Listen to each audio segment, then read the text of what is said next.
দ্বিতীয়বার আমরা জনগণের মুক্তির বার্তা নিয়ে আপনাদের সামনে হাজির হয়েছি। দীর্ঘ 15টি বছর আওয়ামী দুঃশাসন, জুলুম, নির্যাতনের যাতা করে এদেশের 20 কোটি জনগণ যখন শ্বাস নেওয়ার মতো বাতাস কিংবা হাওয়া পাচ্ছিল না, ঠিক সেই সময় গণ অধিকার পরিষদ জনগণের সামনে অক্সিজেন হিসাবে হাজির হয়েছিল।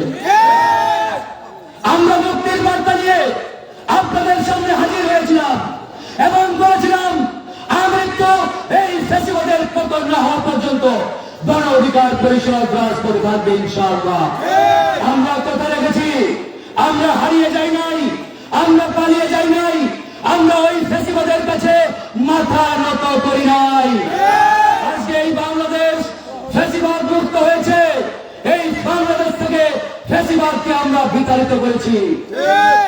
কিন্তু দুঃখের বিষয়, বাংলাদেশ থেকে ফ্যাসিবাদের প্রধান কমান্ডার যিনি, সেই খুনি হাসিনাকে বিতাড়িত করতে পারলেও তার সন্তানেরা এখনো বাংলাদেশের আনাচে কানাচে ছড়িয়ে ছিটিয়ে রয়েছে।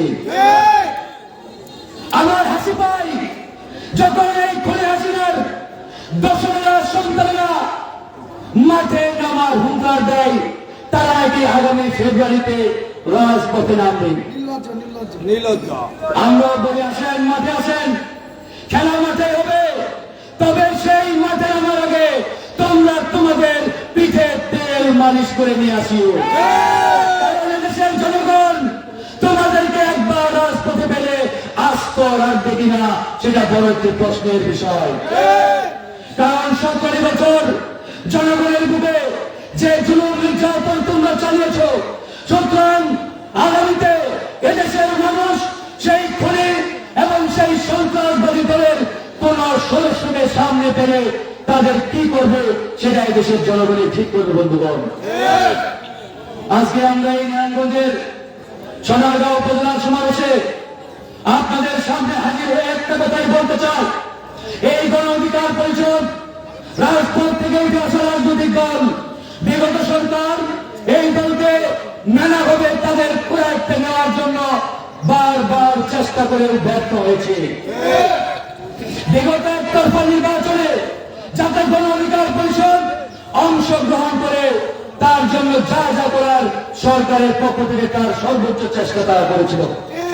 আমরা বলেছিলাম আমরা হারবারের ভাগ্য করাই অংশগ্রহণ করার রাজনীতি করি না, আমরা আপনাদের এই পাতানো ফলে পা দেওয়ার রাজনীতি করার জন্য রাজপথে নামি নাই। সুতরাং এই গণ অধিকার পরিষদকে টাকার বিনিময়ে, ওই 2-4টা আসনের বিনিময়ে যদি মনে করে থাকেন আপনারা ক্রয় করতে পারবেন, তাহলে আপনারা বোকার স্বর্গে রয়েছেন। একই বার্তা, একই কথা আজকের এই বিপ্লব পরবর্তী বাংলাদেশের আমরা বলতে চাই, কোন রাজনৈতিক দল যদি মনে করে থাকে ওই 4-5টা আসন দিয়ে গণ অধিকার পরিষদকে তারা তাদের পেটের মধ্যে নিয়ে যাবে, তারাও বোকার স্বর্গে বসবাস করবে।